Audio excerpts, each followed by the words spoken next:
Wellington, a pregnant New Zealand journalist who was stranded in Afghanistan by her home country's COVID-19 border policy, said Tuesday she will return home after her government finally offered her a pathway back. The government offer amounted to a backdown by New Zealand after officials had earlier insisted that Charlotte Bellis needed to reapply for a spot in the country's bottlenecked quarantine hotels.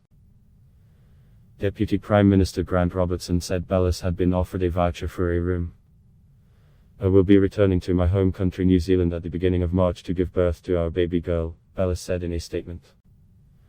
"We are so excited to return home and be surrounded by family and friends at such a special time." Her case had quickly becoming an embarrassment to New Zealand, which has thousands of citizens waiting abroad for space to open in the military-run border quarantine hotels.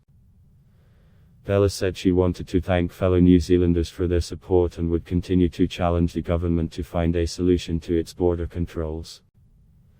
She added that she was disappointed the decision was a one-off and didn't offer a pathway home for other pregnant New Zealanders.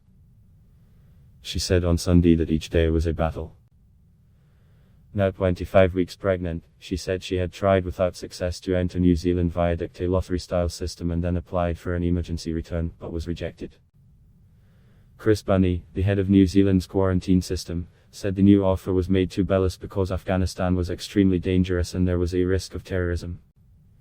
He said there was a limited ability to help people on the ground, especially after the withdrawal of US forces last year. "We do acknowledge that Mississippi Bellis considers herself to be safe and did not seek an allocation on the ground," Bunny said. "We have the residual discretion to grant allocations in rare and exceptional circumstances." Bunny said the publicity surrounding the case was not a deciding factor and the sole consideration was Bellis's safety. Bellis, 35, had worked as an Afghanistan correspondent for Al Jazeera, the Qatar-based news network. She resigned in November because it is illegal to be pregnant and unmarried in Qatar. Bellis then flew to Belgium, trying to get residency in the home country of her partner, freelance photographer Jim Heilbrook, who has lived in Afghanistan for 2 years.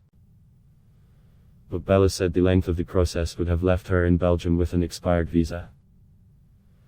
Hopping from country to country on tourist visas while she waited to have her baby would have cost money and left her without health care, so she and Heilbrook returned to Afghanistan because they had a visa, felt welcome and from there could wage her battle to return to her home. New Zealand officials said they would add Heilbrook to Bellis's voucher if he took the same flight with her. The Taliban have come under international criticism for repressive rules they imposed on women since sweeping to power in mid-August, including denying girls education beyond 6th grade. However, they have said that all girls and women will be allowed to attend school after the Afghan New Year at the end of March. While women have returned to work in the health and education ministries, thousands of female civil servants have not been allowed to return to their jobs.